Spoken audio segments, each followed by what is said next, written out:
Right, back again on this Girling remote servo. Been back on the internet again. Managed to find a little bit of something in there, which is on there. I'll find the link to it at the end of the video. Found out that there was this little sort of. Let's get down onto the job again.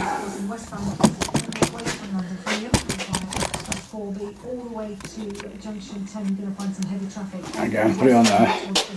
There was just this little plastic sleeve, bung, top hat type of scenario, and that's how they come out. Because they don't come out. They're in there, they've been weathered and crap and all that in there. It doesn't come out, so it comes out in pieces. But if I'd have checked my kit there, we have another one in there. We have a replacement. So don't worry about that. Don't faff about with that. Just knock it out. Brakes.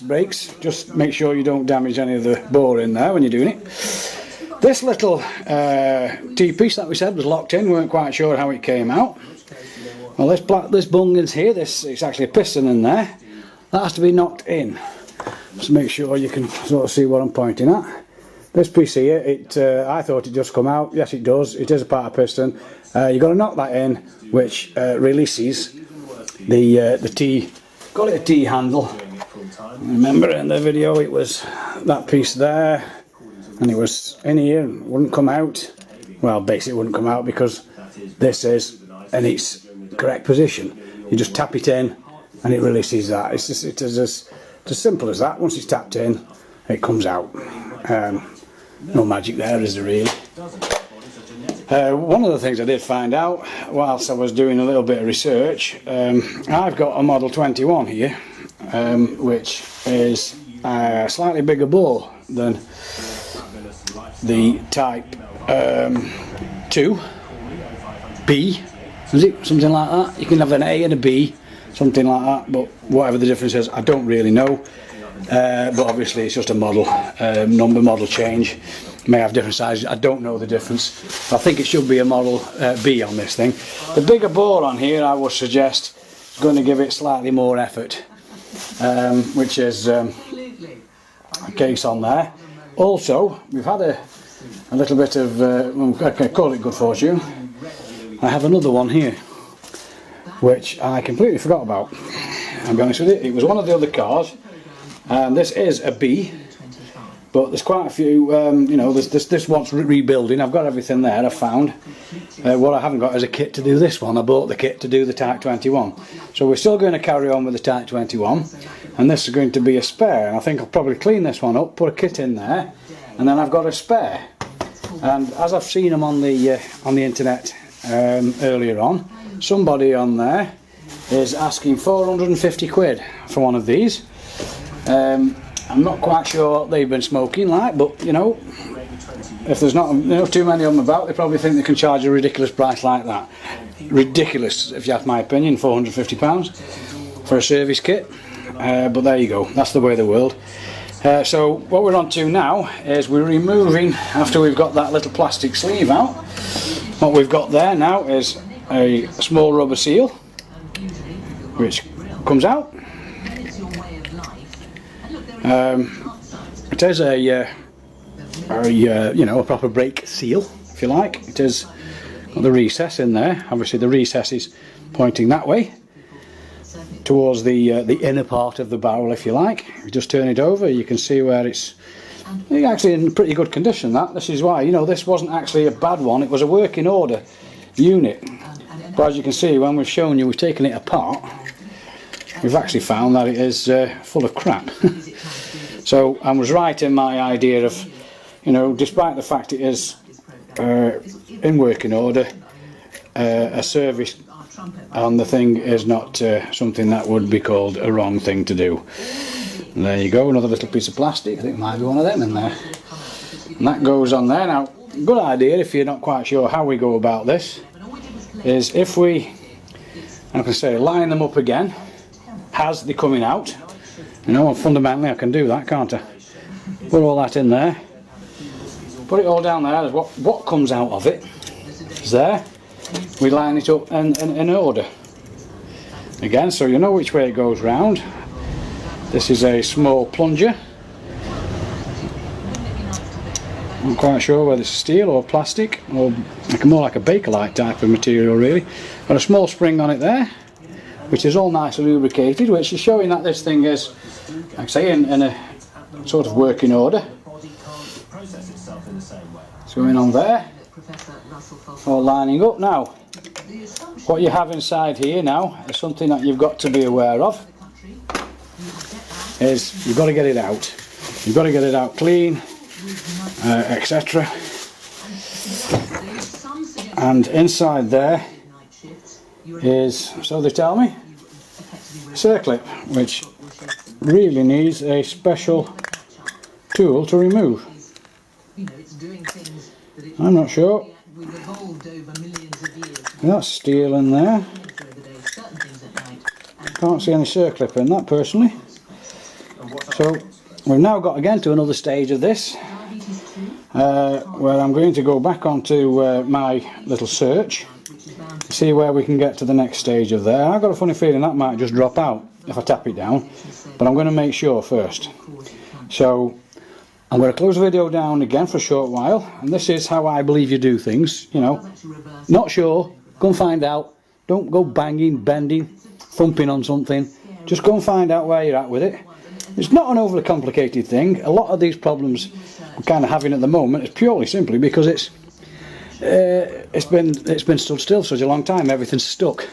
You know, if this had been a service unit used daily, most of these things would have just flicked out.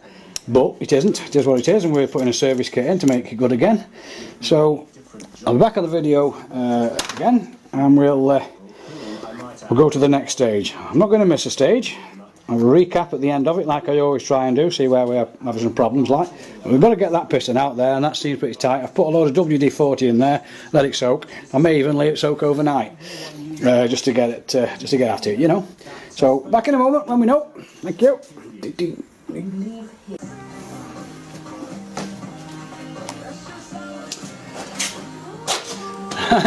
Done a bit more. Again, this is turning out to be relatively simple. The difficulty is it's just been in there so long, getting stuff out is a bit of a nightmare. Not easy. I will say that patience is up to. It's very easy to try and damage some of these things. It's only aluminium, and it's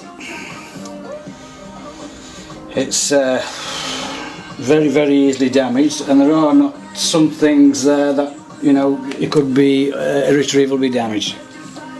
The only thing I've found that you could potentially cause a problem with is this little plug that was in top of there.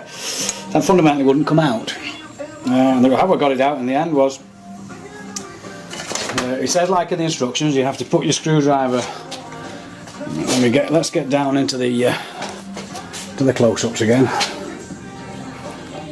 I have to put the screwdriver into there, and there's a piston inside there. It kind of locates, and basically you just lever it to one side, which does start to push on there. You can see it flexing. So no magic tricks here to what I've done. Is all I've done is pushed it out a little bit, load of WD-40, knocked it back in, eased it out, more WD, knocked back in, more WD, if you get what I'm saying. And eventually I got just enough out so I could just get on the end of it there. Slight grip, there's a little bit of a mark on there, but that's not a problem on that side, it's on this side, but I will have to clean it up. Worst comes to the worst, I could make it in about 10 minutes. But it came out, and it's full of gloop and crap and bits of congealed crap, which I can only describe as crap. And then eventually it all, you know, worked in and out. So, you know, that's what I've taken out first. This is what it revealed. What we've got inside there is, just put that in there out of the way. We've got this piston here, seal at the bottom there, seal at the top, full of gunge in there, a spring on top of it, and a little cap with a little circlip in there that locates that spring onto, it actually fits onto the body of there. It doesn't sit onto the spring, which is probably showing it as doing so now, but it isn't actually. When it's in there, the spring sits on the you know, and the body itself that's retained on there, and that's fundamentally all that's in there. As you can see, there's a bit of rust there, which shouldn't have rust in.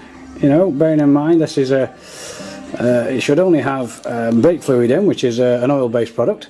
So it just goes to show that you do change brake fluid. Now, when we were back at, I'll come out a little bit and we'll talk. Sorry about jumping the camera around the way I'm doing, but I've no choice. But back in the Mercedes days, changing of brake fluids was something that was done every 2 years, irrespective of mileage. Now, you'd obviously do get moisture build up inside these things, and there you go, you start getting little bits of rust appearing inside. Well, I don't think the brake fluid, being an oil-based product, will do that, but you've got little bits of moisture in there that, you know, it's going to start doing. Changing brake fluid every 2 years, we used to think it was a pain. We had all the equipment to do it. Beautiful pump, made by, I think, a German company, Beast Bath or something it was in those days. Basically, you just hooked it up, pumped it through, and you could bleed a full set of, well, exchange the fluid within about 20 minutes. That's including getting the material out, you know, getting the machine out. So, you know, bear that in mind. It's just got a little bit of evidence there. We've got something in that. So we slid that out again, and that just left us then with the cylinder in there at the bottom, which is this thing here. Now, I couldn't see what was holding that in, and if you read the instructions on there, it may be different on the Right, that's an interesting fact. A little ball bearing's just fallen out of there, so I'm presuming that goes in there. Yes, there's a tiny ball bearing in there. Well, you can see it on my finger. Don't lose it. I've just found out, and I just called myself, I got lucky on that, because I didn't notice it in there when I took it out, but just as I put it, I saw it drop. So all that did is, again, WD, you know, best stuff in the world, isn't it, WD, all in there, and then a nice, I've got this big piece of steel plate here, and all we're doing is bang down. Let me get the what's-it back down again. Well, these videos can be a bit of a pain when you're doing something like this, but again, we're just holding it all nice and even. Again, something really solid like this steel plate. It's about 15mm thick, and we just nice and even all the way down, 2 or 3 times, flicked out.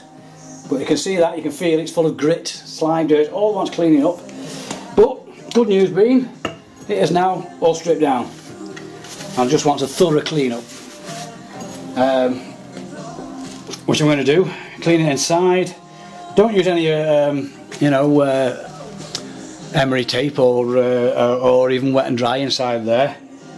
Clean it up best you can with, I don't know, I hesitate to say, but using the softies of like a Scotch Brite type material, just to get this flaky crap off.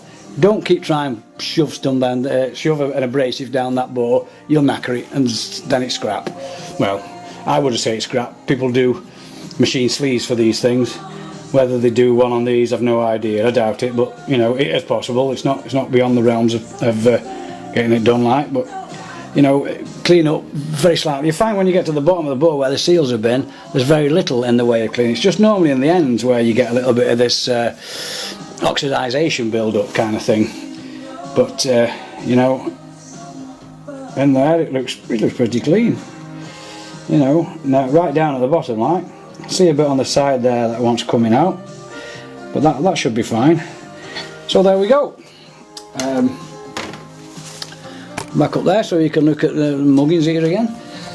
So that's it. You know, it's all in pieces. Use of this WD-40. Again, I don't think life will be worth living without WD-40. But it's proved, it's stripped this unit down. It's now just, you know, in the stage of cleaning up. I did take the precaution, I sandblasted all this before I took it all apart, so the actual body of it is pretty good. I wouldn't recommend putting a lot of heavy sandblasting around that, but I suppose you can get away with it around here to clean up. Just be careful, you know, when you're getting down to these bores, you don't want to put any, you know, strong abrasives in there. But yeah, little bit of information that I received on the internet to just give me a bit of a guide. That's fundamentally how they come based. All I've got to do now is put it all back together, but obviously I've got a lot of cleaning up to do, a lot of careful cleaning up to do. The vacuum chamber here, I mean, that's the old diaphragm that I pulled out. It's actually a good diaphragm, it's not old or anything like that. I've been informed that you can't get hold of these, whether you can or you can't. I wouldn't, but I've been told you can't. The good news is this is in goodies, no holes in it. It's going to get thoroughly cleaned out in soap and water, which I think will be, it'll do it fine. All this will be cleaned up, and then when we're ready to put it all back again, I'll come back to the video and we'll just go through the motions. It's not too in depth, really. There's not an awful lot to it, but we'll be using all the necessary clean up and rebuild kits. So let me get off now and just carry on cleaning up. We don't need to show that in a video, and then when we're ready to put it back together, I'll bring you back to it. So I'll call that the end of part 1, and part 2 will be the refit. So thanks so much for watching. If you want to comment or anything like that, if you think I've gone about it slightly wrong or whatever, this is why we're doing these videos, trying to spread the word, if you like, of how we do these things. Pool of knowledge. This is kind of where I'm coming from. So I'll go and get that all cleaned up now and painted and what have you, and then I'll come back and we'll do all the refit on the fitting the seals and replacing all the units. So I'll see you in a while.